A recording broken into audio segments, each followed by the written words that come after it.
তথা রূপানুগ গুরুবর্গ শ্রী শ্রী জগন্নাথ, শ্রী শ্রী ভক্তিবিনোদ, শ্রী শ্রী গৌরকিশোর, শ্রী শ্রী প্রভুপাদ, শ্রী শ্রী ভক্তিপ্রসাদ পুরী গোস্বামী ঠাকুর, শ্রীমৎ ভক্তি প্রদীপ তীর্থ গোস্বামী ঠাকুর, শ্রীমৎ ভক্তি কেবল ঔর্লমী ঠাকুর এবং প্রকটাচার্য শ্রীমৎ ভক্তি অমল অরণ্য গোস্বামী ঠাকুর।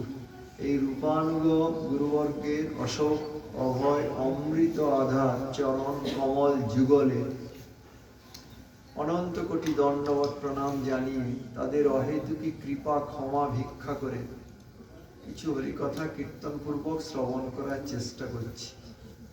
আমার গুরুদেব জগৎগুরু ওম বিষ্ণুপাদ শ্রীমৎ ভক্তি কেবল ঔর্লমী গোস্বামী ঠাকুরের হরিকথা প্রসঙ্গ মনে পড়ছে।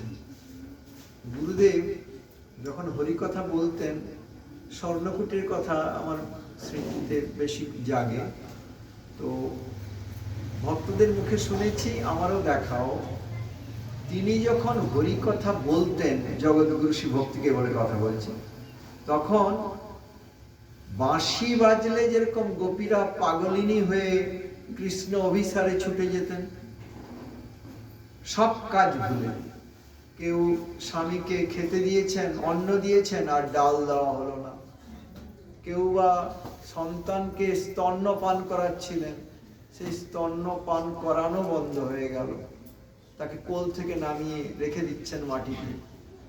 কেউ উনুনে রান্না বসিয়েছিলেন, অন্নটা পুড়েই গেল বা দুধটা উথলে নষ্ট হয়ে যাচ্ছে, সেদিকে কোনো নজর না দিয়ে। কেউ বা সাজগোজ করছিলেন, তখন পাগলিনী হয়ে ওপরের পোশাক নিচে অঙ্গে পড়ে, নিচের অঙ্গের পোশাকটা উপরের অঙ্গে পড়ে, বা কেউ পায়ের আলতা এক পা দিয়েছেন আরেক পা না দিয়ে, কেউ চোখের কাজলটাকে ভুলে পায়ে লাগিয়ে, এরকম মানে একদম পাগলই, ওলট পালট সবকিছু হয়ে যাচ্ছে। কৃষ্ণের বাঁশির এমন মানে উন্মাদিনী শক্তি। স্থাবরকে জঙ্গমের ধর্ম দেয়, জঙ্গমকে স্থাবরের ধর্ম দেয়। এগুলো তো আমরা সমস্ত শ্রীমদ্ ভাগবতে পড়েছি বা গোস্বামী গ্রন্থে পড়েছি। হ্যাঁ, কিরকম যে বাছুর গাইর দুধ খাচ্ছে, কিন্তু কৃষ্ণের বাঁশি শুনে তার দুধ খাওয়া বন্ধ হয়ে গেছে, মুখে ফেনা লেগে আছে, সে ছুটে আসছে, দিয়ে কৃষ্ণের দিকে তাকিয়ে সে বাঁশি কান পেতে প্রাণ পেতে শুনছে। হৃৎকর্ণ রসায়ন, সেই অদ্ভুত সুর, অপ্রাকৃত দিব্যনাদ,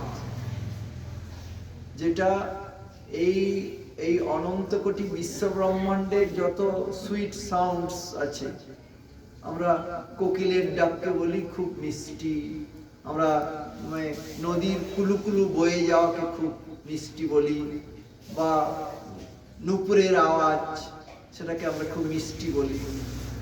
তো এসব জগতের যত মিউজিক্যাল ইনস্ট্রুমেন্ট যেগুলো আছে, জগতে যেসব মিউজিক্যাল ইনস্ট্রুমেন্ট রয়েছে, মানে বাদ্যযন্ত্র, এসরাজ বলুন, বেহালা বলুন, আপনার গিটার বলুন, যত রকম আছে মিউজিক্যাল ইনস্ট্রুমেন্টস, তার যে সুর, এই সমস্ত সুইট সাউন্ডস যেটা এই মডার্ন ওয়ার্ল্ডে আমরা শুনি, আমাদের কানে ভাল লাগে, অর্থাৎ ভোগের ভালো লাগা সেটা।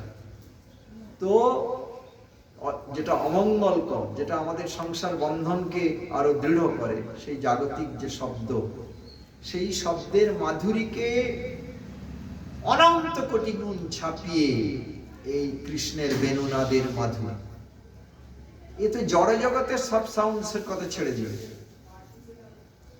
চিৎ জগতে, চিন্ময় জগতে, সকুণ্ঠ জগতের কথা বলছি না, বৈকুণ্ঠ জগতে যত সাউন্ডস, সে তো আর মাইক সাউন্ডস নয়, মায়াতীত, কুণ্ঠাতীত। বৈকুণ্ঠ মানে বিগত হয়েছে কুণ্ঠা ধর্ম যেখান থেকে, পারফেক্ট ওয়ার্ড, সেটা ট্রান্সেন্ডেন্টাল ওয়ার্ড। তো সেখানে যত সুন্দর সুন্দর ধ্বনি, শব্দ, নাদ আছে, তাকে ছাপিয়ে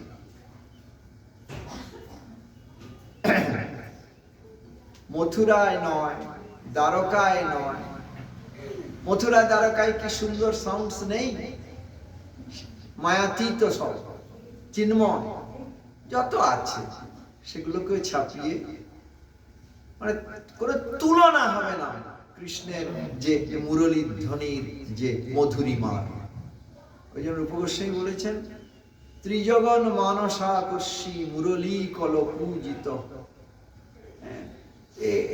ত্রিভুবন, এই ত্রিজগৎ, এই মান্ডেন ওয়ার্ল্ড বা বৈকুণ্ঠ জগৎ, এই সমস্ত জগৎ যত শব্দের মাধুরী বা মধুরিমা কথা বলে বা শোনা যায় এসব জগতে, সেগুলি কৃষ্ণের যে মুরলীধ্বনির যে সুইটনেসের একটা কণাও নয়। ভাবা যায় সে কি ব্যাপার? সেটা পরমংশগণ শুনতে পারে, পরমংশ যারা, গোপীগণ পরমংশ, তাই তারা শুনতে পাচ্ছেন। তখন পাগলিনী, ওই যে ঘর ছাড়া বাঁশির ডাক, মানে প্রাকৃত কোন ভুক্তি মুক্তি পিপাসা একতে চুরমার করে দেবেই, মানে ডিউটি বোধ, যেটাকে আমরা বলি কর্তব্যবোধ। কর্তব্যবোধকে তো ধর্ম বলা হয়। চুলোয় যাক কর্তব্যবোধ, চুলোয় যাক নীতিবোধ, চুলোয় যাক এই এথিক্যাল কোডস বা মরালিটির বিচার। কারণ প্রীতির কাছে নীতি অত্যন্ত ছোট, প্রীতি অনেক ওপরের কথা, নীতি অনেক নিচু ক্লাসের কথা। তো সেখানে যে কৃষ্ণের বংশীধ্বনির এমন আকর্ষণী শক্তি যে সেখানে এরা তো পাগলিনী হয়ে যাচ্ছেন গোপীগণ, বোঝা গেল। কিন্তু হরিণ ছুটে আসছে, গোবৎস ছুটে আসছে, এমনকি আকাশের মেঘ পর্যন্ত স্তব্ধীভূত হয়ে যাচ্ছে।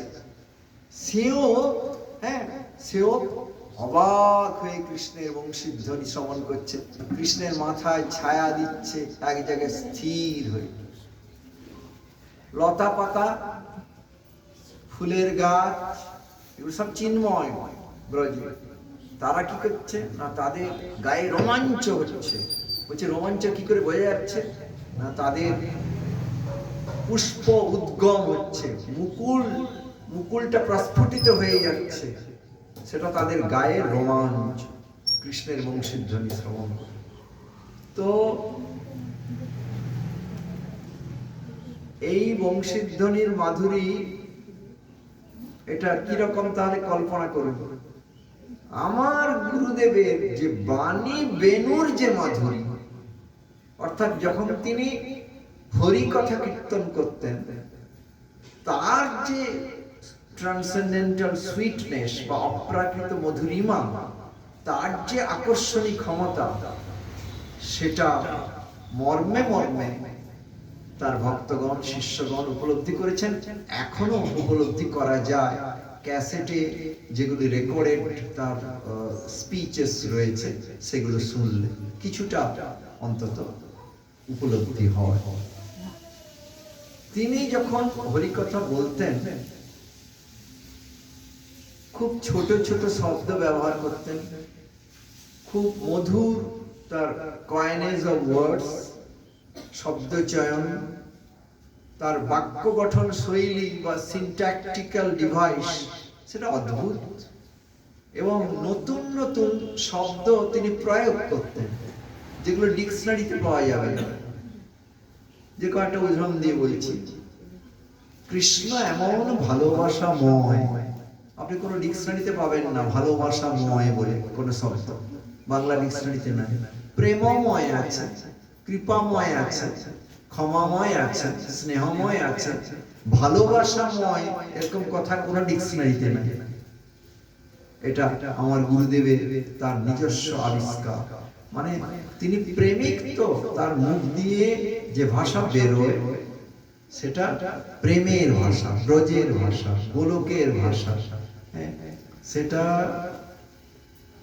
ব্রহ্মসংহিতা আপনারা জানেন, ব্রহ্মসংহিতার 5th চ্যাপ্টার। ব্রহ্মসংহিতা কি গ্রন্থ? সেটি হচ্ছে তত্ত্ব গ্রন্থ।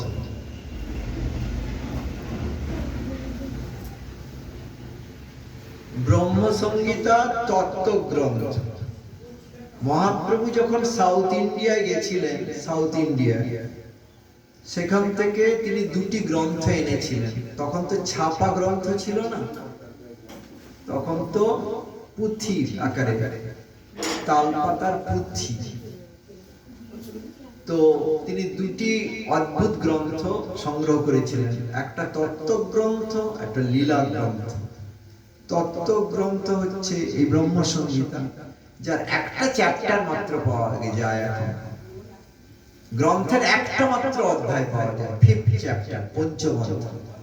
সেইটা জগৎগুরু শ্রীমৎ ভক্তি সিদ্ধান্ত সরস্বতী গোস্বামী প্রভুপাদ বাংলা অনুবাদ করে প্রকাশ করেছেন এবং তার ইংলিশ অনুবাদ করে প্রকাশ করেছেন। বাবা, সে কি স্ট্যান্ডার্ড ইংলিশ! আমি ইংলিশের প্রফেসর হয়েও কিছু বুঝতে পারি না। বাপ রে বাপ! আমার বৌমা সাথে ইউনিভার্সিটির ইংরেজির প্রফেসর, সেও বলে বাপ রে বাপ, কি এই জগতের ইংরেজি নয়, কি ইংরেজি, কি স্ট্যান্ডার্ড! প্রভুপাদ শ্রীমৎ ভক্তি সিদ্ধান্ত সরস্বতী গোস্বামী প্রভুপাদ, তিনি ব্রহ্মসংহিতা, সংস্কৃতের যে ইংলিশ ট্রান্সলেশন, ব্রহ্মসংহিতা তো বাংলা লেখা বই নয়, সংস্কৃত, সেটা যে ইংলিশ করেছেন, বাপ রে বাপ! আমরা বুঝতেই পারি না। আমি তো অর্ধেক বুঝি তো অর্ধেক বুঝি না। কি সব শব্দ, এইসব শব্দ কোত্থেকে তিনি নামছে তার কাছে, গোলকের শব্দ, যে কথা বলছি। ওটা তত্ত্বগ্রন্থ। আর কৃষ্ণ কর্ণামৃতম, সেটা লীলা গ্রন্থ। তা সাউথ ইন্ডিয়া থেকে, দক্ষিণ ভারত থেকে মহাপ্রভু নিয়ে এসেছিলেন। এই আমাদের এই দিনে 2টো গিফট দিয়ে গেছে। তো যে কথা বলছিলাম, ব্রহ্মসংহিতায় বলা আছে যে সেই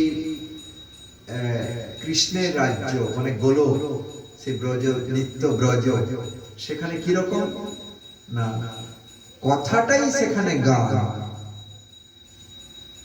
এই পৃথিবীতে গান আলাদা, কথা আলাদা। রেডিওর গান আমরা শুনি, টিভির গান শুনি, মাইকের গান শুনি, আর বাড়িতে যে কথা বলি সব এক নাকি? স্ত্রী, পুত্র, ছেলে, মেয়ে, বন্ধু বান্ধব, অফিস আদালত, স্কুল কলেজে কথা বলি, আর গানটা রেডিও শুনি, টিভিতে শুনি, এসব তো হয়। কিন্তু ওই রাজ্য, সেখানে কথা বলাটাই গান, কথা গান, পথ চলাটাই নৃত্য। আপনি রাস্তায় হাঁটছেন, হাঁটাটাই নাচ সেখানে। অদ্ভুত! সেখানে চির বসন্ত, সেখানে পাস্ট টেন্স বলে কোনো কথা নেই, ফিউচার টেন্স বলে কোনো কথা নেই, প্রেজেন্ট টেন্স। সব সময় নিত্য বর্তমান, অতীত আর ভবিষ্যৎ বলে কিছু নেই। অদ্ভুত ব্যাপার। সেখানকার গাছ সব প্রেম কল্পতরু, সেখানকার মাটি দিব্য রজ, যেটা সেটা মাটি নয়, দিব্য প্রেম চিন্তামণি। কি ব্যাপার! যেন রূপকথার রাজ্য আমাদের কাছে। তো আমরা যে গ্রন্থে না পেতাম, জানতাম নাকি? শাস্ত্রের কৃপায়, আমরা মহাজনের কৃপায় জানতে পারছি। ইংল্যান্ডে, লন্ডন থেকে যিনি এসছেন, তিনি লন্ডনের কথা বলতে পারেন। তারা তো গোলক থেকে এসছেন, ওখানকার লোক, গোলকের লোকই গোলকের কথা সেখানকার কি সে বলছেন। কথা গান, চলাটাই নৃত্য। হ্যাঁ, সেখানকার জল কি? জল হচ্ছে প্রেম অমৃত, প্রেমের অমৃত, নেকটার অফ ডিভাইন লাভ, সেটা হচ্ছে ওখানকার জল। গাছ প্রেম কল্পতরু। একবার মনে পড়ে যাচ্ছে গুরু ঠাকুর, জগৎগুরু শ্রীমৎ ভক্তি ভূষণ ভারতী গোস্বামী ঠাকুর, যার নামে এই আশ্রমের নাম, শ্রীমৎ ভক্তি ভূষণ ভারতী শ্রী চৈতন্য সেবাশ্রম। সেই শ্রীমৎ ভক্তি ভূষণ ভারতী ঠাকুর তিনি বলেছিলেন যে ওই জগতে জানো সব অদ্ভুত, সেখানে গাড়ি যে চলে ড্রাইভার লাগে না। সে কি কথা, গাড়ি উইদাউট ড্রাইভার চলে? বলছে গাড়ি চিন্ময় গাড়ি, তুমি গাড়ি জানে যে তুমি কোথায় যাবে, গাড়িতে বসলেই গাড়ি তোমাকে নির্দিষ্ট জায়গায়, লীলাস জায়গায় নিয়ে চলে যাবে। তো অদ্ভুত ব্যাপার না, গাড়ি তো জড় নয়, সে সব বোঝে। তুমি বসলেই গাড়ি দরজা বন্ধ হয়ে যাবে, ঠিক এবার গাড়ি স্টার্ট হয়ে যাবে, তুমি কোথায় যাবে বলতে হবে না, সেই জায়গায় তোমাকে পৌঁছে দেবে। সেখানে বৃষ্টি কিরকম জানো? প্রেম বৃষ্টি। সেখানে ফুলগুলি কি জানো? সব প্রেম পুষ্প। কি বাবরে গল্পের মতো মনে হয়। বলেছিলেন যে, বললেন এই নবদ্বীপ ধাম কি ভাবছো তুমি? এখানকার একটা ধূলিকণা সঙ্গে কোটি কোটি ব্রহ্মাণ্ডের ধন রত্ন হীরা জহরত যদি জমা করো তুলনা করা যাবে না। বলছে গৌরকিশোর বাবা এটা বলেছিলেন, একজন বাবাজি সে নাকি 5 কাঠা জায়গা কিনেছে নবদ্বীপে। গৌরকিশোর বাবা শুনে বললেন, এই বিশ্ব ব্রহ্মাণ্ডের অনন্ত কোটি বিশ্ব ব্রহ্মাণ্ডের যত ধনরত্ন এক জায়গায় করো, এই নবদ্বীপের একটা ধূলিকণা তার চেয়ে অনন্ত গুণ বেশি দাম। তো ওই বাবাজির এত ভজন মুদ্রা, এত তার টাকা, সে নবদ্বীপে হবিত 5 কাঠা জায়গা কিনে ফেললো। আর তাকে যে বিক্রি করলো, সে তার বা এত সে মালিক যে 5 কাঠা জায়গা সে দিয়ে দিল। তার কিরকম বলছেন। অতএব আমরা যে নবদ্বীপ দেখি সে তো যোগমায়া সমাবৃত, আমরা আসল নবদ্বীপ তো দেখতে পাই না। সে কি কাঁচের বোতলের ভিতরে মধু আছে, ভোমরা বা বলতা বা মৌমাছি কি করছে না, বোতলের বাইরে বসে আছে, ভাবছে আমি মধু খাচ্ছি। আরে মধুর উপরে বসনি তুমি, মনে হচ্ছে সেরকম, কাঁচের একটা ব্যবধান আছে, তুমি বাইরে বসে আছো। সেরকম নবদ্বীপে আমি নবদ্বীপ ধাম বাস করছি, আমি নবদ্বীপে দর্শন করে এলাম, পরিক্রমা। গুরুদেব বলেন, কি পেয়েছো, কি দেখেছো? মন্দিরে মন্দিরে তো মাথা খুললে, হাত তুলে ঠাকুর, তোমার কাছে তো পাথরের প্রতিমা, তিনি পাথর নন, গৌর গদাধর পাথর নন, তিনি বিষ্ণুপ্রিয়ার সেবিত, তার প্রাণনাথ রামেশ্বর, তিনি পাথরের কাঠের ঠাকুর নন। তোমার কাছে তিনি মৌন মুদ্রা অবলম্বন করে আছেন, কারণ তোমার চেতন বৃত্তি জাগেনি। কিন্তু প্রেমিক ভক্তের সঙ্গে তিনি কথা বলেন, তার মান অভিমান হয়, তিনি আবদার করেন, বায়না ধরেন। তোমার ছেলে যেরকম তোমার সঙ্গে বায়না করে, তোমার কোলে বসে, সেরকম করেন। নিজের কথা খুলে বলবেন। তারপরে একবার বললেন, জানো, আমাকে বললেন গুরু ঠাকুর বললেন, এখানকার গাছ থেকে ঝরে পড়া একটা শুকনো পাতা তোমাকে প্রেম দান করতে পারে, জানো? যে প্রেম ব্রহ্মা পান না, শিব পান না। বলেন কি, কত গাছপালা কেটে ফেলি, কত পাতাকে মারিয়ে চলে যাই, কত মশা মেরে ফেলি, সব অপরাধ, ধামে থেকেও উল্টা ফল হয়ে যায়।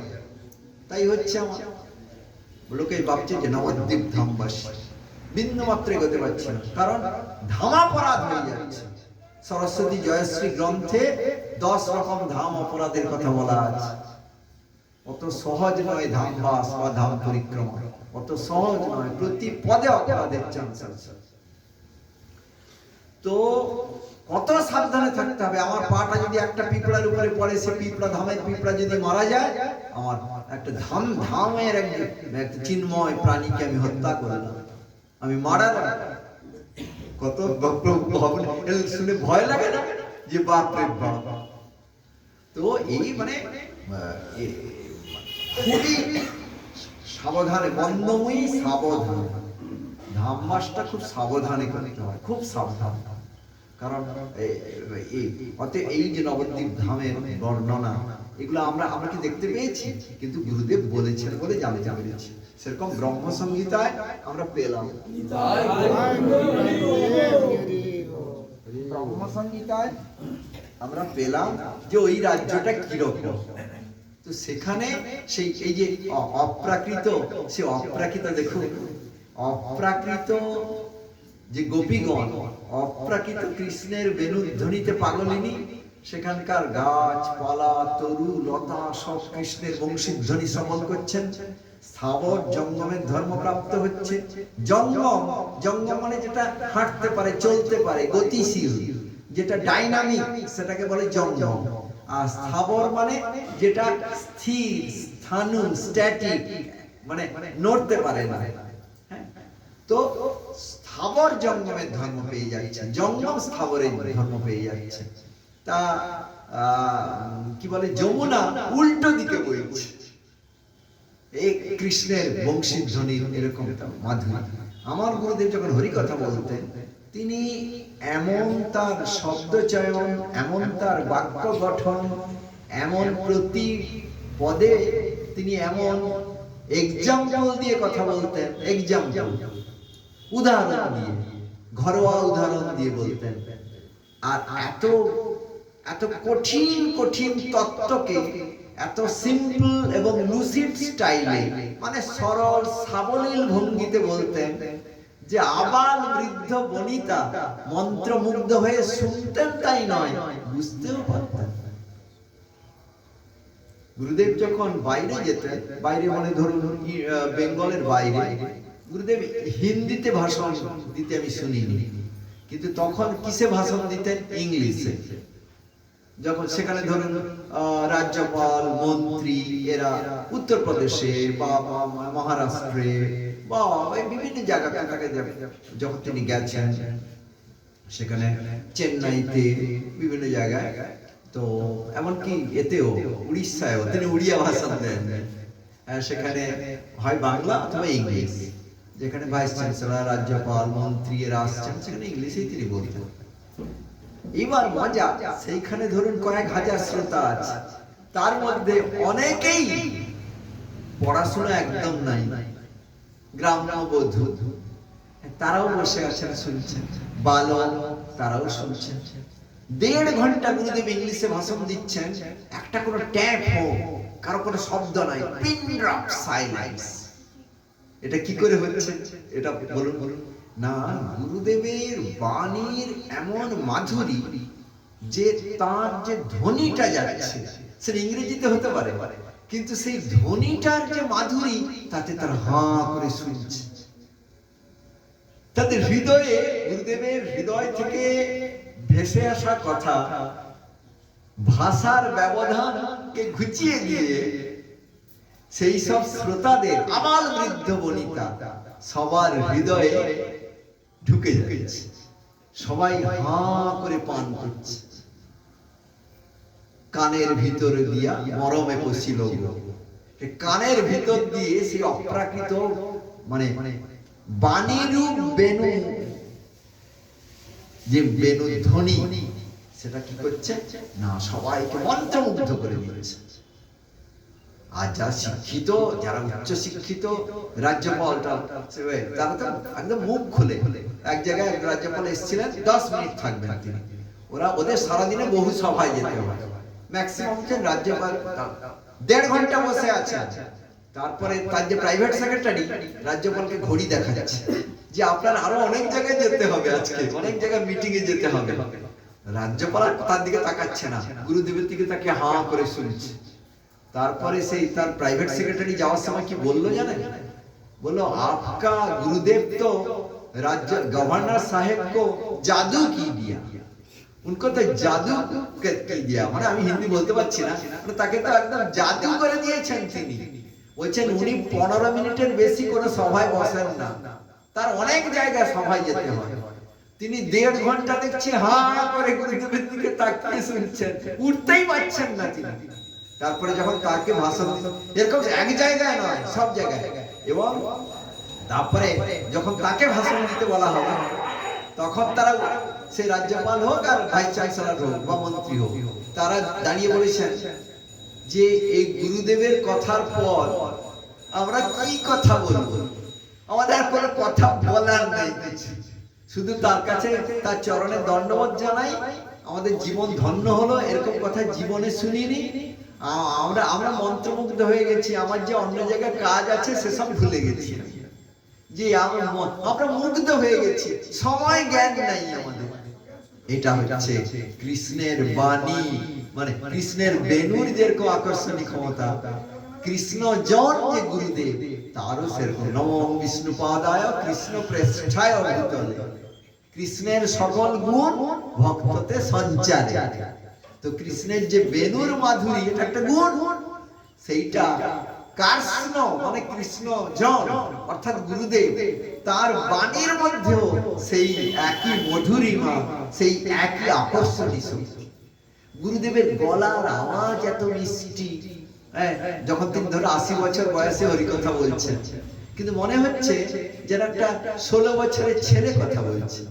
এত মিষ্টি গলা, এত মিষ্টি শব্দ, এত সুমধুর তার বলন শৈলী, এমন যে তার মানে কি বলে বলুন তো, মানে উদাহরণ দিয়ে বলা। ইংরেজিতে একটা কথা আছে, example is better than precept, মানে উপদেশে কি বা ফল, দৃষ্টান্তই সঞ্চার করে দুর্বল চিতে বল। এক্সাম্পল বা দৃষ্টান্ত দিয়ে যদি কেউ কথা বলে তাহলে জিনিসটা বুঝতে সুবিধা হয়। গুরুদেব প্রত্যেকটা কথা এক্সাম্পল দিতেন, প্রত্যেকটা কথা। বলে একটা উদাহরণ দিই, বলছি। গুরুদেব বলছেন যে ঠাকুর তাকিয়ে বসে থাকেন যে তাকে কে কি দিতে এসেছে। বলে ভক্তদের দেখলে তিনি খুব খুশি হন। কেন না, এ এসেছে মানে আমার কাছ থেকে কিছু আদায়ের জন্য আসেনি, এ আমাকে কিছু দিতে এসেছে। বলছে যখন তার সামনে ভক্ত যখন দাঁড়ায়, ঠাকুর একদম তার দিকে তাকায়, বলছে তুমি কি এনেছো আমার জন্য?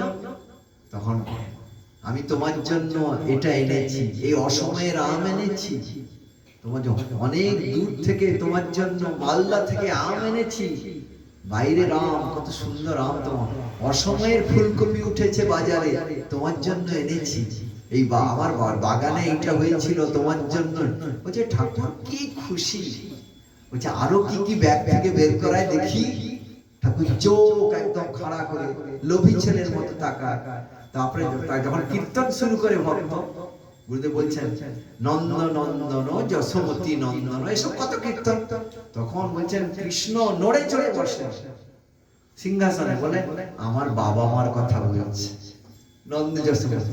তারপরে বলছেন যখন বলছে সুদাম সখ, শ্রীদাম সখ, সুবল সখ, মানে তখন কৃষ্ণ বলেন আমার বন্ধুদের কথা বলছে। বৃন্দাবন পুরন্দর, বলছে আমার বাড়ির কথা বলছে, বৃন্দাবনে আমার বাড়ি, সে কথা বলছে। বলছে আরো কি কি রসালো কথা এই বের করবে পর পর, আমি কানটা খাড়া করে থাকি। তা বলছে গোপী জন বল্লভ, আহা আমার প্রিয়ার কথা বলছে, সব শত কোটি গোপীর সঙ্গে আমি লীলা করেছিলাম, সেসব তাদের কথা মনে করিয়ে দিচ্ছে। তারপরে যখন রাধা বল্লভ আর কৃষ্ণ নাই, কৃষ্ণ বলছে আমার প্রত্যেকটা লোমকূপে অমৃত বর্ষণ করছে, আহা বারবার বলো, আবার বলো। তখন ভক্ত বলে রাধা বল্লভ, রাধা বিনোদ, রাধা নাথ, রাধা প্রাণ বন্ধু, এই রাধা মিলন মদ, রাধা মরণ মদর কথা, যে রাধার সঙ্গে যুক্ত করে তার নাম রাধা রমন। এই তখন তুমি বলুন যে কৃষ্ণের তখন প্রত্যেকটা লোমকূপ শোনে, রাধা নামের মাধুরী তাকে পাগল করে দেয়। তো বলছেন যে ভক্ত এলে কৃষ্ণ লোভী লোভী চাউনি মেলে ধরেন তার দিকে, এ আমাকে কিছু দিতে এসেছে। আর বলছে জড় জগতের ভোগী লোক যখন ঠাকুরের সামনে আসে, এসে কি বলে, ঠাকুর আমার মেয়েটার পাত্র জোগাড় করে দাও, অনেকদিন সুপাত্র পাচ্ছি না, আমার ছেলেটা অনেকদিন বেকার হয়ে আছে, বড় কৃপাময়, তুমি একটা চাকরি জুটিয়ে দাও ঠাকুর, তোমাকে 5,000 টাকা দেব। মানে কন্ট্রাক্ট ঠাকুরের সঙ্গে, তুমি 5,000, তুমি চাকরি দাও, আমি তোমাকে 5,000 টাকা দেবো, মানে ঘুষ দেবো আর কি, গিভ অ্যান্ড টেক। ঘুষ কথাটা বলে না, ঠাকুর তো বুঝতে পারে যে আমাকে ঘুষ দিচ্ছে। বেশ, ঠাকুর আমার কলাকান্দিটা বাগান থেকে এনেছি, কিন্তু ঠাকুর আমার পেটে একটা ব্যথা, কিছুতেই যাচ্ছে না, বহু ডাক্তার দেখিয়েছি, তোমার কৃপায় যেন ভালো হয়ে যায়। ঠাকুর বলেন এসব ধান্দাবাজ। এরা প্রহ্লাদ মহারাজের ভাষায়, প্রহ্লাদ মহারাজ বলেছেন এরা ভক্ত নয়, এরা বণিক। বণিক মানে ব্যবসায়ী, বিজনেসম্যান। দোকানে গেলে দেখবেন, দোকানে গেলে কি মিষ্টি মিষ্টি কথা, আসুন স্যার, আসুন স্যার, ফুলকপি নেবেন তো, তার অ্যাসিস্ট্যান্টকে বলবে স্যার এসেছেন, এর জন্য স্পেশাল ফুলকপিটা বের করে দেবে। স্পেশাল ফুলকপি মানে যেটা একটু পচে গেছে, পোকা মতো, সেটা বের করে দেবে। আর তারপরে আবার দাম কত আপনি জিজ্ঞেস করলেন, স্যার এমনি তো বাইরের লোককে দিচ্ছি 100 টাকা করে জোড়া, আপনার জন্য নয়, আপনার জন্য স্পেশাল। আপনার কি বলি বলুন তো, আপনার কাছে টাকা নিতে খুব খারাপ লাগে, আপনি এক কাজ করুন, আপনি 80 টাকা জোড়াই দিন। হয়তো তার প্রকৃত দাম হচ্ছে 50 টাকা জোড়া। কি আর করবো, একজনের কাছে না হয় লাভ নাই বা হলো, সব কপটতা। আর কৃষ্ণ হচ্ছেন কপট শিরোমণি, তাকে তার সঙ্গে চাতুরি, সে বোঝে এ ধান্দাবাজ বা জ্ঞানী এসছে, যোগী এসছে, যোগী যোগী সাধু। বলছে ঠাকুর সংসার জ্বালা, বড় জ্বালা, ত্রিতাপ জ্বালা, সংসার জ্বালা থেকে আমাকে মুক্তি দাও হে গোবিন্দ। ভগবান বললেন এ মুক্তি কামনা, সব আমার কাছ থেকে ভুক্তি আর মুক্তি। ভুক্তি মানে ভোগ, আর মুক্তি এই চাওয়ার পসরা নিয়ে এসেছে, আমার কাছ থেকে আদায় করতে চায়, আমাকে কিছু দিতে আসে। বলছে গুরুদেব বলছেন কৃষ্ণ মুখটা ঘুরিয়ে নেন, তাদের দিকে তাকান না, কৃষ্ণ মুখটা ঘুরিয়ে নেন, পাথরের প্রতিমার মতো দাঁড়িয়ে থাকে, অচেতন। ভক্ত এলে আলাদা, উনি বলেন যে এ আমায় দিতে এসেছে, আমার কাছ থেকে কিছু নিতে আসে। আর কৃষ্ণ, গুরু মহারাজ একটা কথা মনে পড়ে গেল, কত কথা গুরুদেব একদিন বলছেন কৃষ্ণ কৃতজ্ঞ। কৃতজ্ঞ মানে গ্রেটফুল, মানে তাকে যদি তুমি একটা চাল দাও সে সোনার চাল করে ফেরত দেয়। তাকে যদি একটু ভালোবাসো সে তোমাকে প্রচুর ভালোবাসে। তো সে ভালো রকম বোঝে যে তুমি মানে তাকে কি দিতে এসেছো, না তার কাছ থেকে কিছু নিতে এসেছো।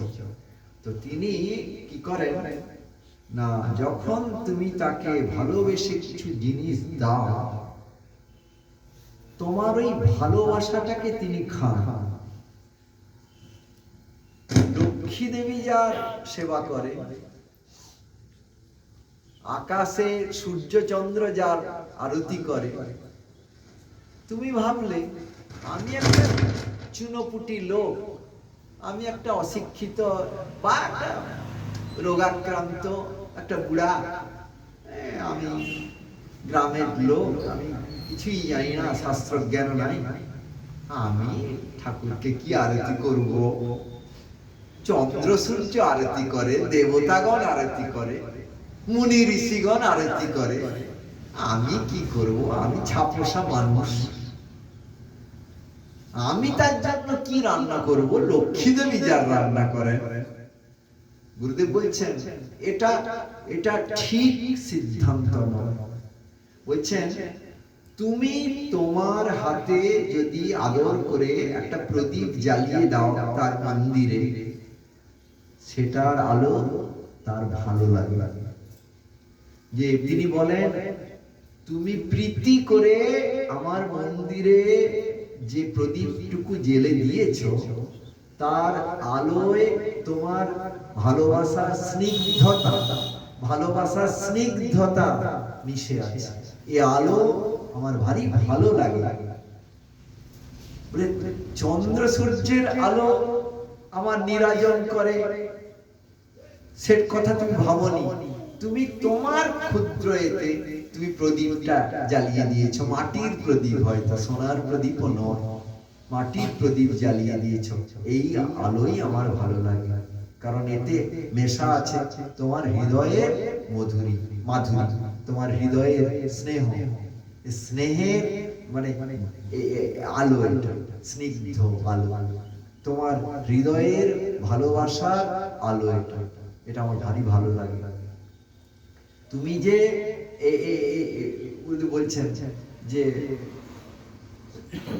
ছোট ছোট আলপনাটি দিয়েছো আমার মন্দিরে, তুমি বড় আর্টিস্ট নও, কিন্তু আমি ওই ভাড়াটে আর্টিস্টদের ওই আঁকা ছবি দেখতে চাই। তুমি তোমার ছোট্ট হাতে আলপনা যেটুকু দিয়েছো, হ্যাঁ, তাতে হয়তো আর্টিস্টিক কারুকার্য নেই, কিন্তু তুমি তোমার হৃদয়ের মাধুরী ঢেলে সেটা করেছো। আমার সেটা দেখতে ইচ্ছে করে, আমি দেখি সেটা, আমি দেখি। তুমি যে রান্না করে এনেছো আমার জন্য, এই ডাল, শাক, অন্ন, এটা আমি খাই। লক্ষ্মী দেবী আমার জন্য রান্না করেন, সবাই রান্না করেন, সে ঠিক আছে, কিন্তু তুমি যে করেছো ব্যক্তিগত ভাবে, হ্যাঁ, তোমার হাতে আলুটা মেখে এনেছো, এখানে তোমার হাতের মাখা মানে ভালোবাসা মাখা আছে। মা যখন আলুটা মেখে দেয়, আর হোটেলে যখন খাই আমরা, তখন তারাও আলু ভেজে দেয়, দুটা কি এক? মা যখন আলুটা মেখে দেয়, শুধু নুন দিয়ে মেখে দিলেও তার টেস্ট হয়, কারণ সেটা কত আদর দিয়ে মাখছে, আমার ছেলে খাবে, মায়ের হাতে রান্না। তো সেটা গুরুদেব বললেন যে ঠাকুর সেটা গ্রহণ করেন, তিনি খান, তিনি খান। সচিমা যখন তাকে খেতে দিচ্ছেন, কাঁদছেন যে আজ নিমাই নিষ্ঠুর হয়ে আমাদের প্রতি চলে গেছে, সন্ন্যাসী হয়ে, আজ এই শাকটা রান্না করেছি, সে শাক খেতে কত ভালোবাসত। মহাপ্রভুকে পরে বলেছেন, মহাপ্রভু, মাগো তুমি ভাবতে যে ঠাকুরকে ভোগ দেওয়ার পর শাকটা কোথায় গেল? বলছে, তুমি কি জানো মা, আমি গিয়ে তোমার রান্না খেয়ে আসি, আমি পুরী থেকে নবদ্বীপে গিয়ে তোমার কাছে রান্না খেয়ে আসি, তুমি আমাকে দেখতে পাও না, কিন্তু আমি খেয়ে আসি। আমি হ্যাঁ, তোমার এতে তোমার স্নেহের টানে রহিতে নারী, আমি নীলাচলে থাকতে পারলাম না, স্বপ্ন দিচ্ছেন না, তোমার প্রেমের বসে রহিতে নারীলাম নীলাচলে। মা, আমি তোমার প্রেমে এতে আমি থাকতে পারলাম না। অতএব তিনি বলছে, এসে তিনি ভগবান গ্রহণ করেন। এবার গুরু ঠাকুরের একটা কথা বলি। গুরু ঠাকুর বলেছিলেন, রাধাপদ যেদিন ঠাকুর গ্রহণ করেন, সেই দিন দেখবে প্রসাদের অপূর্ব গন্ধ হয়, অপূর্ব টেস্ট হয়। সে মানে এত সুন্দর গন্ধ বেরোবে, প্রসাদ খাওয়ার আগেই, প্রসাদ সেবনের আগেই হৃদয় ভরে যাবে, কি দিব্য গন্ধ। আর মুখে তুললে তো দিব্য আস্বাদন, প্রতি পদেই তার আস্বাদন। এবং তারপরে নামের মালিকা যদি প্রসাদ পাওয়ার পর ধরা যায়, নামের মালিকা একদম ছুটবে, নামে এত আনন্দ, কারণ প্রসাদ সেবনের ফল। এটা প্রসাদ, এটা প্রপঞ্চে জয় হয়, তো শুধু প্রপঞ্চে জয় হয় তা নয়। প্রসাদ হচ্ছে কি না, জড় বিদ্রাবক চিদ উদ্দীপক, জড়কে দাবিয়ে দেয় আর চিদকে উদ্দীপিত করে। জড় বিদ্রাবক চিদ উদ্দীপক। তো ব্যাপারটা হচ্ছে কি, দেখো তো ঠাকুর খেয়েছেন, এই অদ্ভুত ব্যাপার। শ্রীমদ ভক্তিপ্রদীপ তীর্থ গোস্বামী ঠাকুরের একটা হরি কথা মনে পড়ে গেল।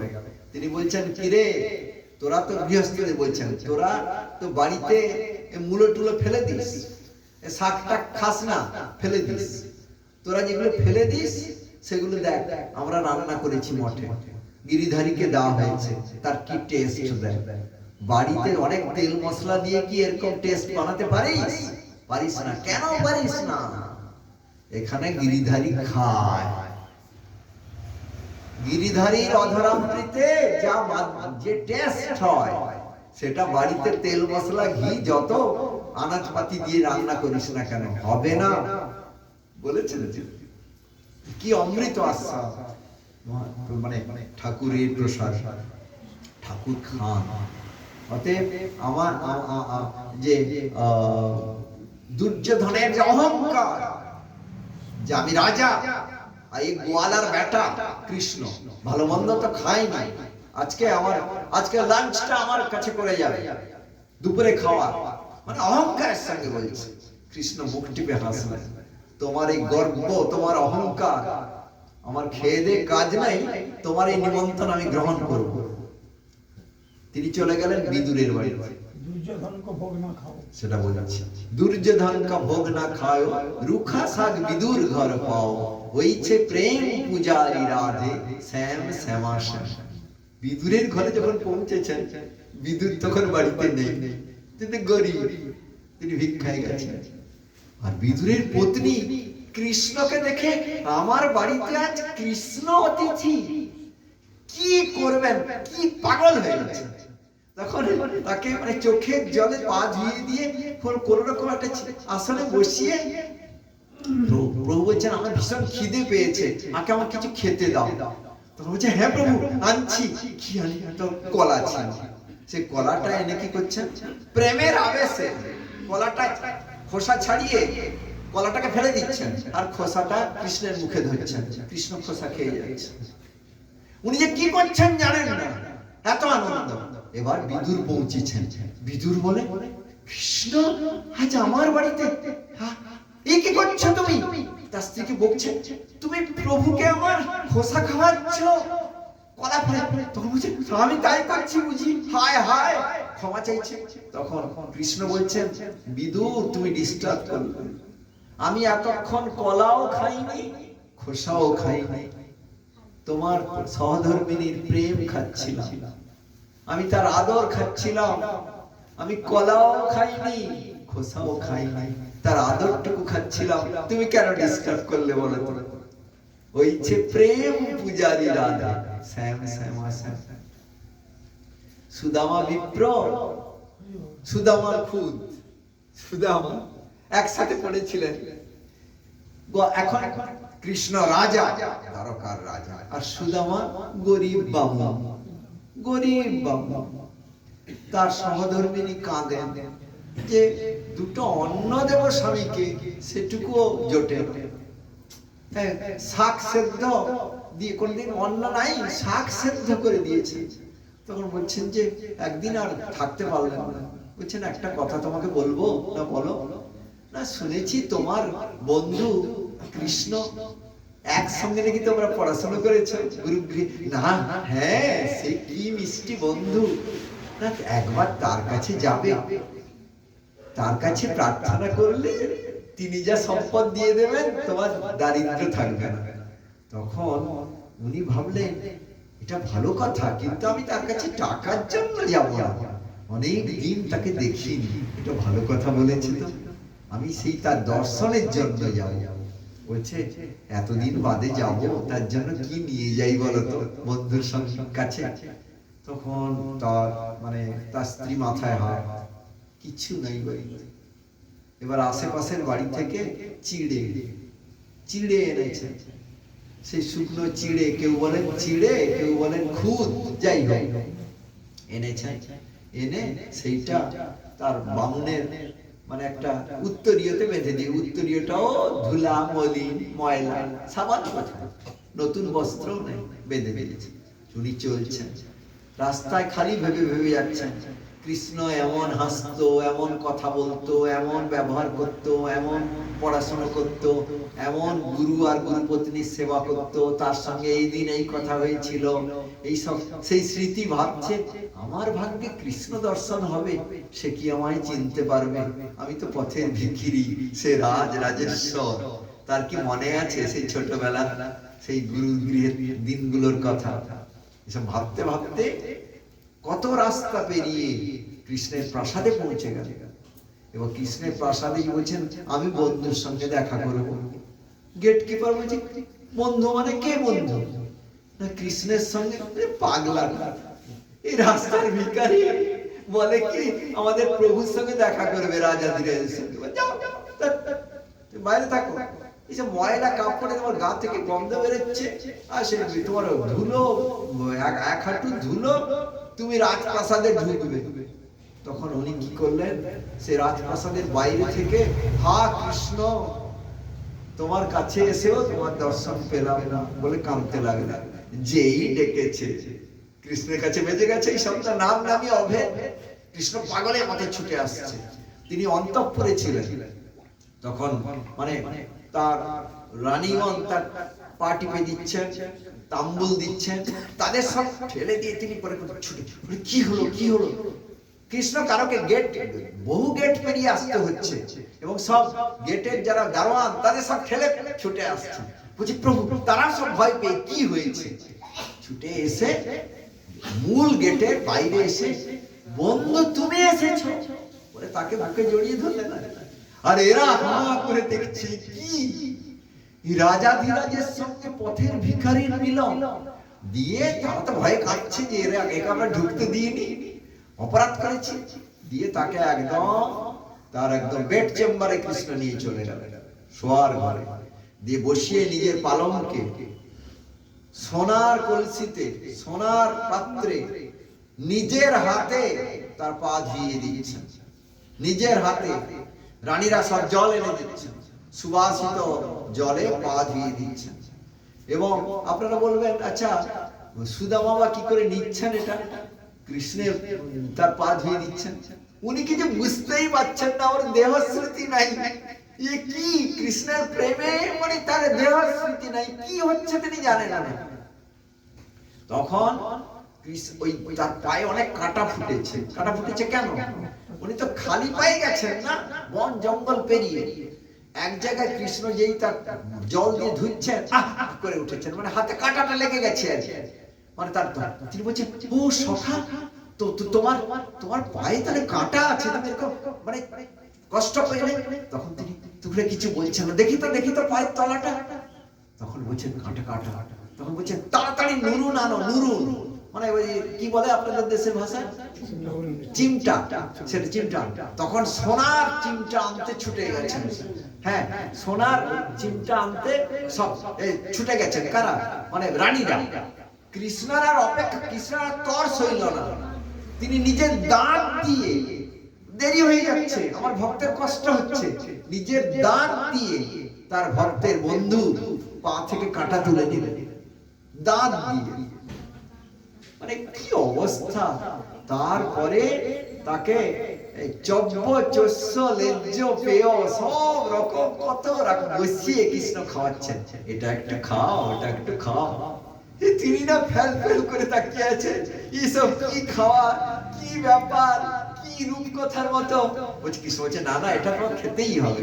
এটা খাওয়া দাওয়া হয়ে যাওয়ার পর সব মহিষীরা কেউ পাখা করছেন, খাওয়ার সময় কেউ পাখা করছেন, কেউ চামড়ে করছেন, কেউ মানে সব তাদের দিয়ে সেবা করাচ্ছেন কৃষ্ণ। বলছে আমার আমার আমার আমার বাল্য বন্ধু, এর সঙ্গে আমার কত স্মৃতি, কত নস্টালজিয়া, কত পুরনো দিনের সব কথা মনে পড়ছে একে দেখে। তারপরে কৃষ্ণ বলছেন, এতদিন বাদে এলে বন্ধু, আমার জন্য কিছু আনোনি? তখন উনি আর মাথা নিচু করে বসে আছেন, শুধু কাঁদছেন। কৃষ্ণ তো সব জানে, চিড়ে এনেছে বা খুদ যাই বলে এনেছে। উনি আর কথা বলতে পারছেন না। এই সব খাবারের পাশে তিনি কি করে চিড়ে, পোকা চিড়ে বের করাবেন বা সে খুদ বের করাবেন? তখন কৃষ্ণ নিজেই তার সে উত্তরীয়টা বলছে, এই তো উঁচু উঁচু মতো, কি এটা, কিছু একটা আছে না, উঁচু কেন এটা দিয়ে সেটা গেরোটা খুলে দিয়েছেন। তখন সেই চিড়ে পড়ে গেছে। তখন সেই পড়ে যাওয়া চিড়ে থেকে এক মুষ্টি কৃষ্ণ খেয়েছে, দিয়ে বলছে, আহা, এরকম চিড়ে আমি জিন্দেগিতে খাই। দিয়ে তখন রুক্মিণী, এরা সব মহিষীরা, তারা আবার একটা মুঠা খাবেন আর কি কৃষ্ণ। তখন তারা হাত ধরে ফেলেছে, কৃষ্ণ প্রভু আপনি আর খাবেন না, এই যে এক মুঠি খেয়েছেন এতে আমরা বিক্রি হয়ে গেছি। লক্ষ্মী বলছেন, এই সুদামা বিপ্রের কাছে আমরা বিক্রি হয়ে গেছি, কারণ আপনি তো কৃতজ্ঞ, আপনাকে যদি একটা চাল দিলে আপনি সোনার চাল করে ফেরত দেন। এই যে প্রেমের চিপিটক মানে চিড়া আপনাকে খাইয়েছে, এক মুঠি আপনি খেয়ে নিলেন, এই অনন্ত ঐশ্বর্যের অধিকারী হয়ে গেল। এবার বাকিগুলো দিলে কোথায় যাবো আমরা? না আর খাবেন না। কৃষ্ণ মুচকি হাসলেন। তারপরে উনি যে জন্য এসছে, হ্যাঁ, তারপরে কৃষ্ণ গল্প করতে বসলেন।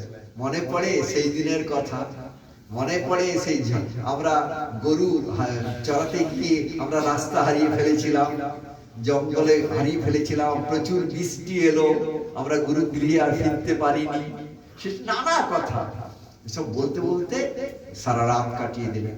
তারপরের দিন ইনি কিন্তু এসছেন, তার স্ত্রী পাঠিয়েছে যাতে কিছু তার কাছে ধন দৌলত চাই, উনি ধন দৌলত চাইবেন।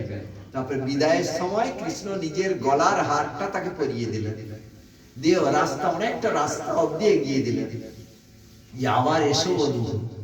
উনি খালি কৃষ্ণের দিকে তাকাচ্ছেন আর কাঁদছেন, দিয়ে চলে আসছেন, এসে খালি ভাবছেন, আচ্ছা এ কি হলো, এ কি স্বপ্ন না রূপকথা না কি, আমার গত রাত থেকে যা যা হলো। তারপরে এরকম ভাবতে ভাবতে আসছেন, ভুলেই গেছেন যে তিনি কি জন্য এসেছিলেন।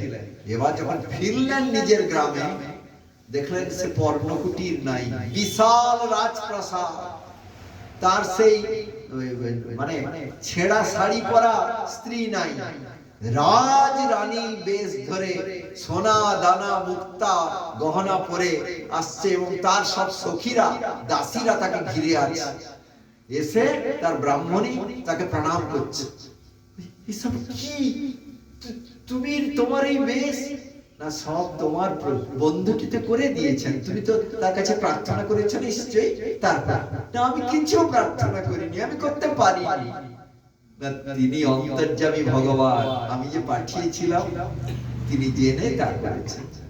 তো এই হচ্ছে কৃষ্ণ, মানে তিনি এত ভালোবাসার কাঙাল,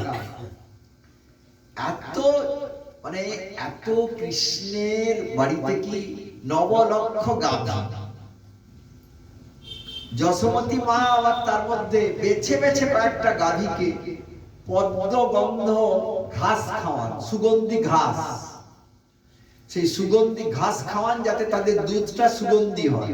সে স্পেশাল গাভীদের দুধকে নিজের হাতে তিনি মন্থন করেন, মাখন, কারণ কৃষ্ণ যাতে খেতে ভালো লাগে, টেস্টফুল হয়, কৃষ্ণের মুখরোচক হয়। তাহলে কৃষ্ণ আর অন্য কোনো জায়গায় চুরি করে খাবে না।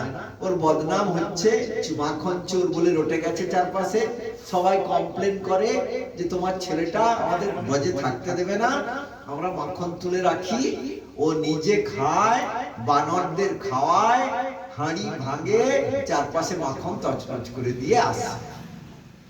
তো প্রতিদিন এই কথা শুনতে ভালো লাগে না, বলছেন এবারে আমি এমন মাখন তুলবো যে ও আর অন্য জায়গায় চুরি করে দেবে। তো কৃষ্ণ বলে, তুই এরকম করিস কেন? এরকম করলে খারাপ লাগে না বল? তখন কৃষ্ণ বলছে, মা আমি মাখন চুরি করি না, ম্যায় নেই মাখন খায়। কেউ কথার কায়দায়, মানে ম্যায় নেই মাখন খায় মানে আমি মাখন খাই, আর আরেকটা দেখবে ম্যায় নেই মাখন খায় মানে আমি মাখন খাই। কথার মধ্যে মার পেছে রেখে দিল, বাঁকা ঠাকুর তার কথার মধ্যেও বাঁক। তোমার মা বলছে, তাহলে এরা কি মিথ্যা কথা বলে? সব মিথ্যা, মা সব আমার নামে মিথ্যা বদনাম, আমার পেছনে লেগেছে, এরা পিছনে লেগেছে, সবাই মিথ্যাবাদী। আচ্ছা, বলছে তা মা আমি এরপরে কিন্তু আমি সত্যি, আমার যখন বদনাম রটেছে আমি সত্যি চুরি করি, না চুরি করে যদি বদনাম রটে আমি ভালো করে তাহলে চুরি করি। এবার তিনি গোপীরা, আবার যেদিন গোপীরা মাখনটা তুলে রাখবে তারা অপেক্ষা করবে যে কৃষ্ণ এসে চুরি করুক। যেদিন কৃষ্ণ বাই চান্স যেতে পারবে না সেদিন তাদের মন খারাপ হয়ে যাবে, আজকে চোরটা এলো না। আরে তোমরা যে চুরি করলেও বিপদ, তোমার মায়ের কাছে অভিযোগ করো, আবার চুরি না করলেও তোমাদের মন খারাপ, কৃষ্ণ আজ এলো না, চুরি করলো না। নিজেদের ছেলেদের তারা ভালোবাসে না যতটা কৃষ্ণকে ভালোবাসে, এটা অদ্ভুত কথা। তো কিন্তু আজকে কেন এলো না? ও আমরা তার বাড়িতে বলে এসেছিলাম, তাকে বোধহয় মা বকেছে, মেরেছে, সেই জন্য আসে। আর বলবো না, আর বলবো না, চুরি করুক, সে চুরি না করলে তাহলে আমাদের মাখন তোলাটা বৃথা হয়ে যায়। এবার একদিন এক গোপী বলেছে, যশোমতী বলেছে, আমার বেটাটা নির্দোষ, তোমরা খালি মিছামিছি তাকে দোষ দাও। আচ্ছা, হাতে নাতে প্রমাণ যদি দিই না তবে মানব। তখন একদিন কি করেছে, তারা আড়ালে লুকিয়ে আছে, কৃষ্ণ দেখলো কেউ আছে নাকি, কেউ আছে নাকি ঘরের মধ্যে, নাই, চুরি করছে। কে রে বলে তারা গোপীরা বেরিয়ে পড়েছে, লাভ ধরে আর ছুটে গিয়ে তাকে ধরেছে, আমাকে ছেড়ে দাও, আর কোনোদিন করবো না, তোমাদের পায়ে পড়ে মায়ের কাছে চল, মারবে, মা ছেড়ে দাও, আর কোনোদিন করবো না, হাতে পায়ে ধরেছে। ও আচ্ছা হোক, তুই আবার চল, কার কাছে, মায়ের কাছে, না না মা মারবে, আর কোনোদিন করবো না, কথা দিচ্ছি, তোর কথা, আচ্ছা ঠিক আছে, আমরা কিছু বলবো না, মা যা করার করবে। তাদের তো বিরাট বিরাট ঘন্টা, ব্রজমাইদের এত বড় ঘন্টা দেখেছেন তো সব। এবার যাচ্ছে, বন্ধুদের দিকে তাকাচ্ছে, ভাই ফেসে গেছি, মানে কথা বলছে না, চোখের চাহনিতে বলছে সামনে বিরাট বিপদ, তোরা বাঁচা, চোখে চোখে কথা হয়ে যাচ্ছে। তারাও সেরকম কৃষ্ণের বন্ধু, তারাও বুদ্ধি ধরে, তারা বলছে মানে ভয় নাই মা, ভয়, আমরা আছি, তোকে বাঁচাও। তখন তার কি করছে, যে গোপী ধরে নিয়ে যাচ্ছে তার বেটা, সে কৃষ্ণের বন্ধু, সে কাছাকাছি এলো, কাছাকাছি এলো, কৃষ্ণ তাকে চোখটা টিপে দিল, আর সেও কি করে, সেও বলছে, মানে সেও বুঝে নিল চোখে চোখে, সে কি করলো, আস্তে আস্তে হাতটা ঢুকিয়ে দিল, হাতটা ঢুকিয়ে দিয়ে তার মায়ের হাতটা ঢুকলো, আর সঙ্গে সঙ্গে কৃষ্ণ কি করলো, চট করে হাতটা সরিয়ে দিল, মানে 1 সেকেন্ডের মধ্যে ঘটনা। আর এ তো কি করেছে, এ তো মানে এত বড় তো তার ঘন্টা, সে বলে নরম নরম বাচ্চার হাত ধরছে, বেশি কাল দিয়ে ওখানে করছে, দেখো মা যশোদে, তোমার বেটা নির্দোষ, ভাজা মাছ উল্টে খেতে পারে না, দেখো চোরকে ধরে এনেছি। বলছি কোথায় চোর, এই দেখো, তুমি ঘোমটাটা খুলে দেখো। বলছে আরে এ তো তোমার বেটা, হ্যাঁ আমার বেটা, আমার বেটা কি করে হয়, বলছে তুমি ঘোমটাটা খোলো দেখো। বলে তাই তো, কি বদমাইশ জানো, বিশ্বাস করো তোমার ছেলে, না আমি বিশ্বাস করতে পারি না, তুমি তো চোরকে ধরে এনেছো, তোমার বেটাই তাহলে চুরি করে, ঘরে চুরি করে, আমার নির্দোষ ছেলেটার নামে তোমরা দোষ দাও না, কি দেখো কিরকম, আরো কিরকম বদমাইশ দেখো, এই হাত কখন সরিয়ে নিয়েছে। বলছি কি এরকম কৃষ্ণ খেলা করে কেন, মাখনের অভাব তার নেই, কি বলুন তো, দুধের স্বাদ মাখন, হৃদয়ের স্বাদ ভালোবাসা, সেই প্রত্যেকটা হৃদয়ের যে স্বাদ কি, ভালোবাসা, স্নেহ, আদর, মমতা, এইগুলোর দিকে তার নজর কৃষ্ণের। আপনি বলতে পারেন আচ্ছা আমি যেরকম জরাগ্রস্ত বুড়া, 2 দিন বাদে মরে যাবো, 70 বছর বয়স, নানা রকম ব্যারামে ভুগছি। কেউ বলতে পারে আমি 5 বছরের বাচ্চা, আপনি বুড়া, আমি 5 বছরের বাচ্চা। কেউ বলতে পারে আমি 25 বছরের যুবতী, কিন্তু আমি অশিক্ষিতা গ্রাম্যবধূ। আমার হৃদয়ের ভালোবাসাটাও তিনি পেতে চান না, বাছাই বাছাই করা যারা সুন্দরী দেবী, বা যারা খুব একদম খুব টপ টপ ক্লাসের আপার লেভেলের যারা, তাদের ভালোবাসা পেতে চান প্রত্যেকে। তিনি জগন্নাথ, জগতের প্রত্যেক ব্যক্তি, প্রত্যেক প্রাণীর হৃদয়ে যে ভালোবাসা আছে সেটা তিনি পেতে চান। বলে আপনি প্রাণীর কথা কেন বললেন, প্রাণীর ভালোবাসার প্রমাণ চাই। গুরু মহারাজ বলছেন বাঘ তার প্রে মানে পিআরইউআই, মানে তার যে শিকার, তার রক্ত পান করে।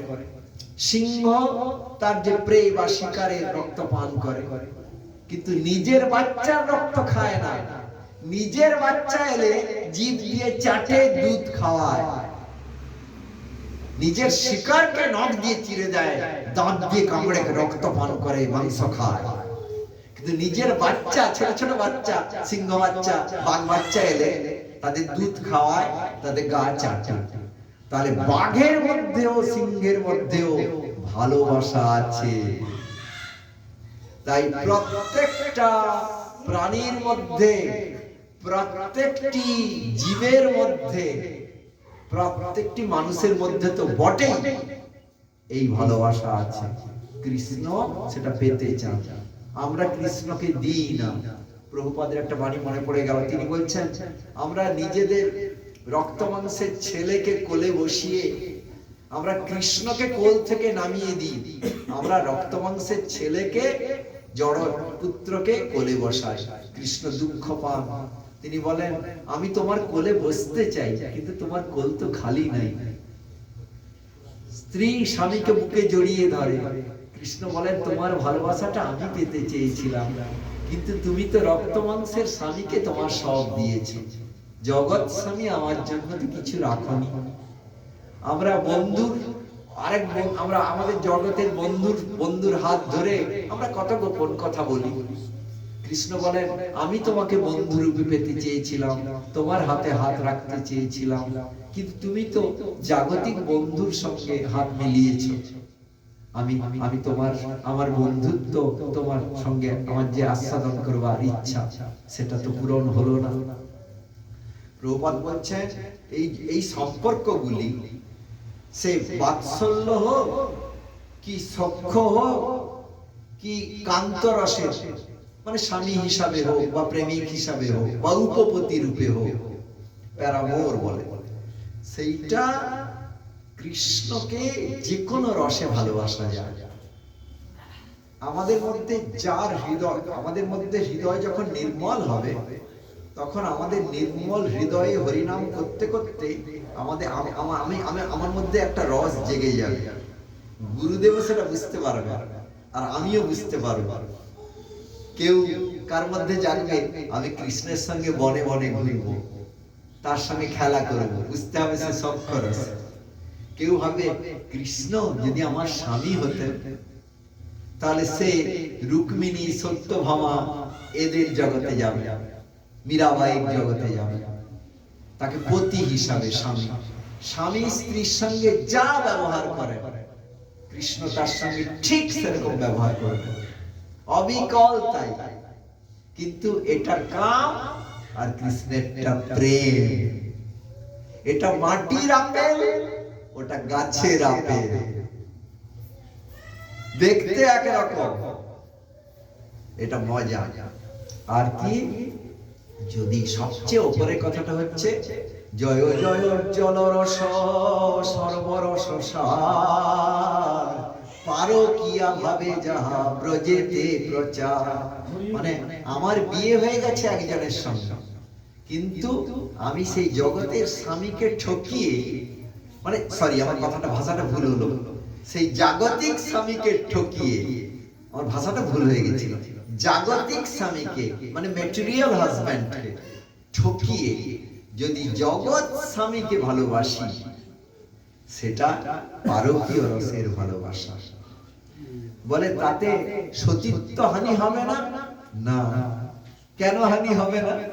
না, তোমার যে ওই যে সাজা স্বামী, এই দুদিন পরে, 80 বছর পরে হোক, 100 বছর পরে হোক, সে মরবে, তারও স্বামী কৃষ্ণ, আর তোমারও স্বামী কৃষ্ণ, তোমার ঠাকুর দাদার স্বামীও কৃষ্ণ, তোমার ছেলের স্বামীও কৃষ্ণ, তোমার নাতি পরিনাতির স্বামীও কৃষ্ণ, সে জগতের স্বামী।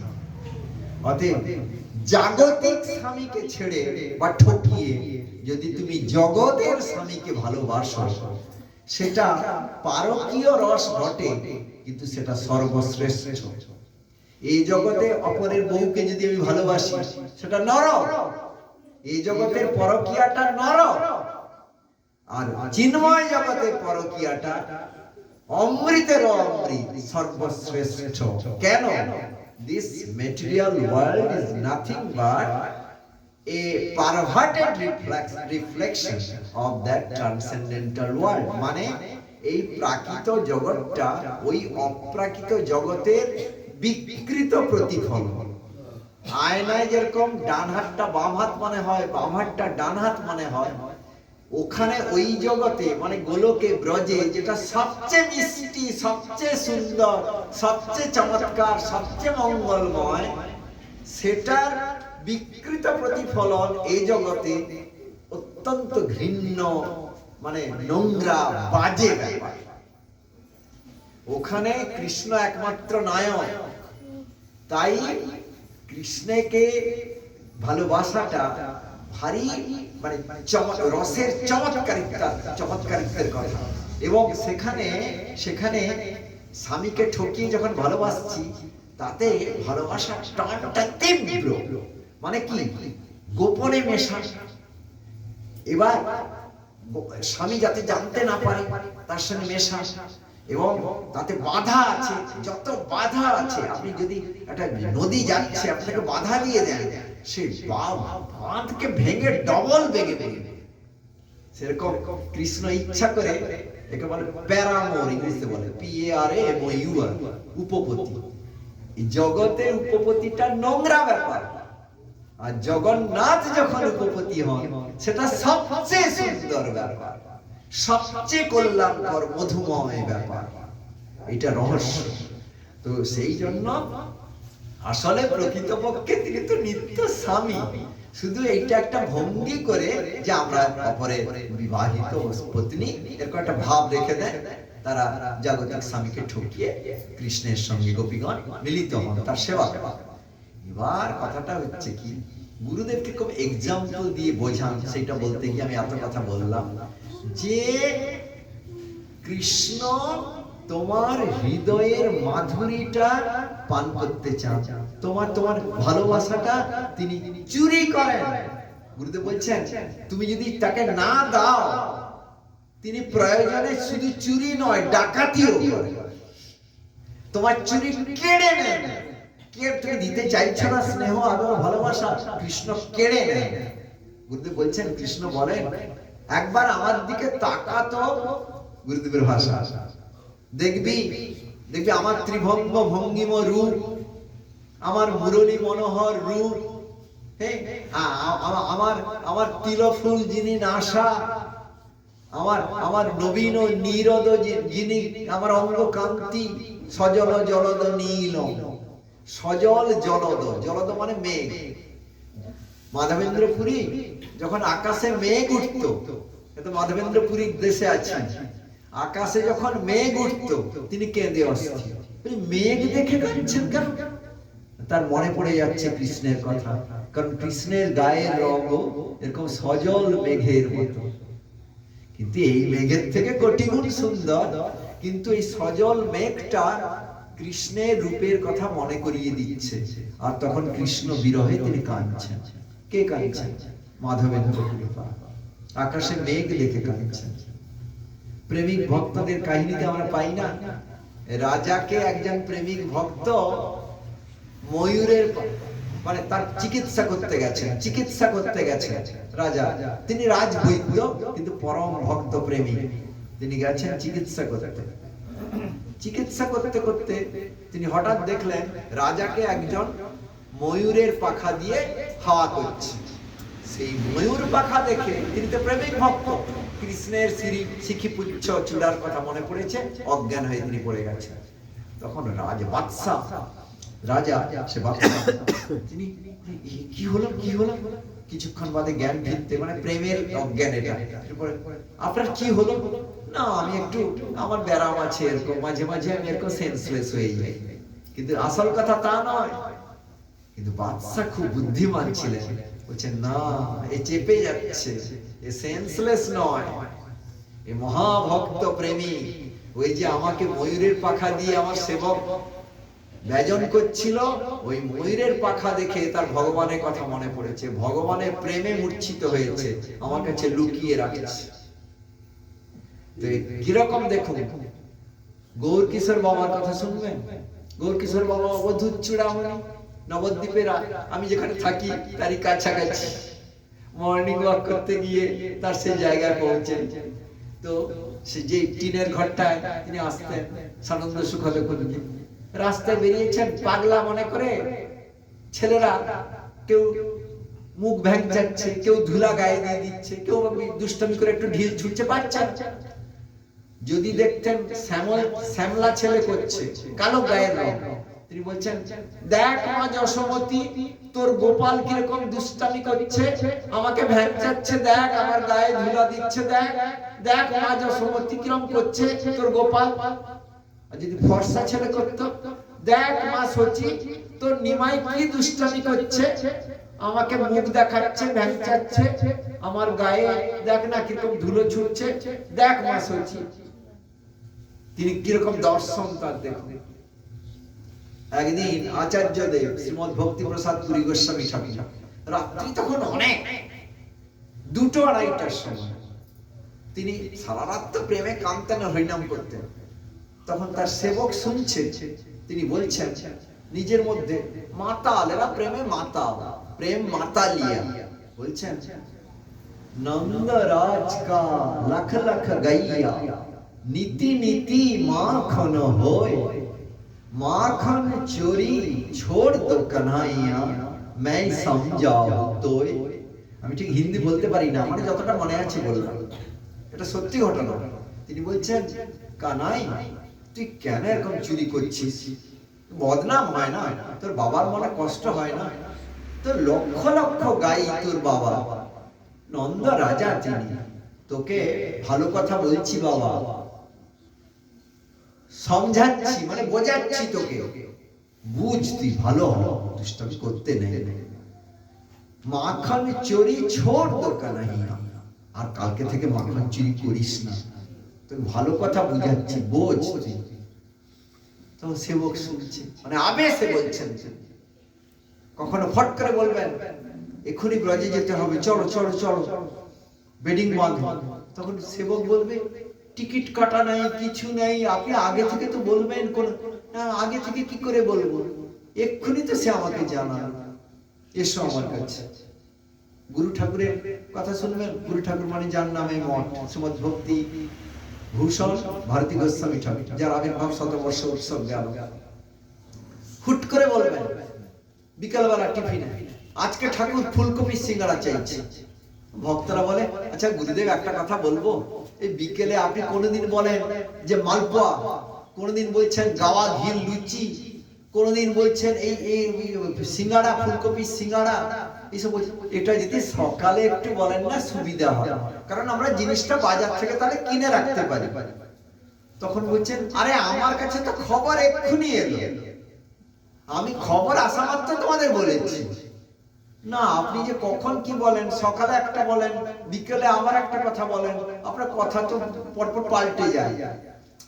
আপনি, আমি একদিন বললাম, গুরুদেব আপনাকে, গুরু ঠাকুর আপনাকে সবাই বলে চঞ্চল।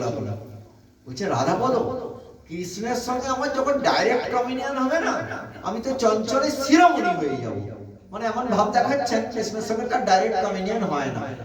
আমরা তার মানে আমরা, আপনি এরকম বলেন কেন, একদম সকালে একটা আবার বিকেলে একটা?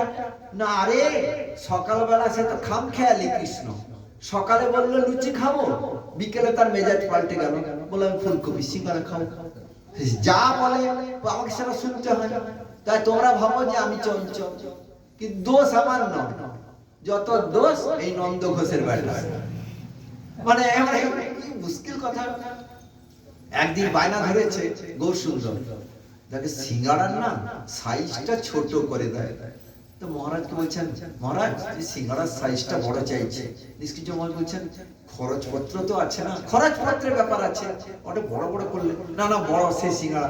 বলছে, আমাকে খালি পেট দেখায়, পেট দেখায়। মহাপ্রভু বিপ্রলম্ব গৌর আমাদের সঙ্গে তো কথা বলে না, আর গুরুদেবকে পেট দেখায়, কাপড় তুলে পেট দেখায়, মানে পেট ভরেনি।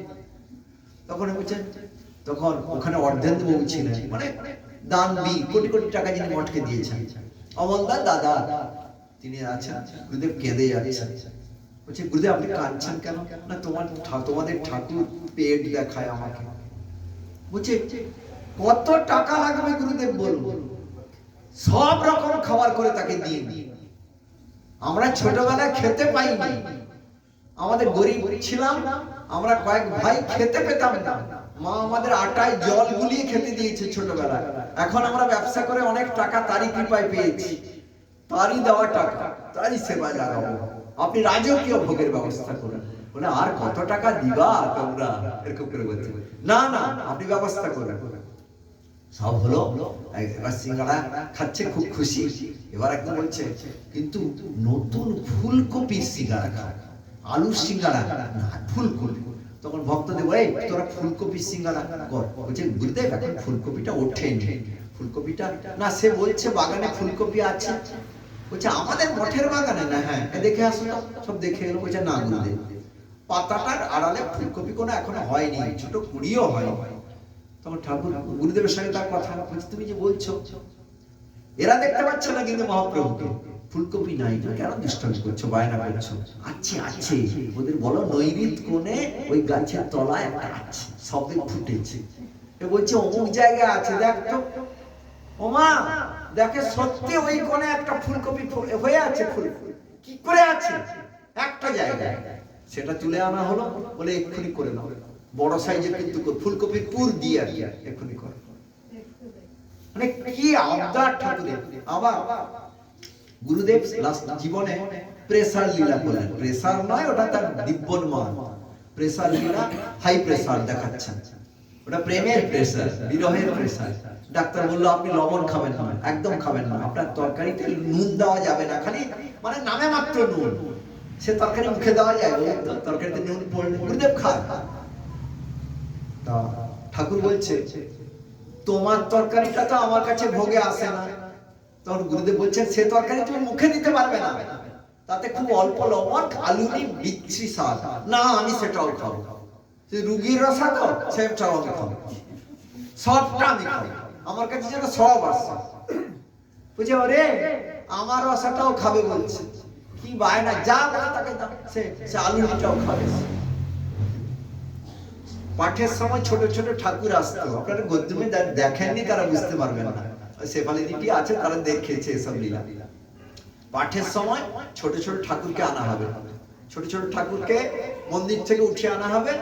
পাঠের গুরুদেবের কাছে টুল থাকবে, লম্বা টেবিল, টেবিলে গুরুদেব প্রত্যেককে আদর করবেন, প্রত্যেকে একটু বুকে জড়িয়ে আদর করে টেবিলের উপর বসিয়ে দিবেন।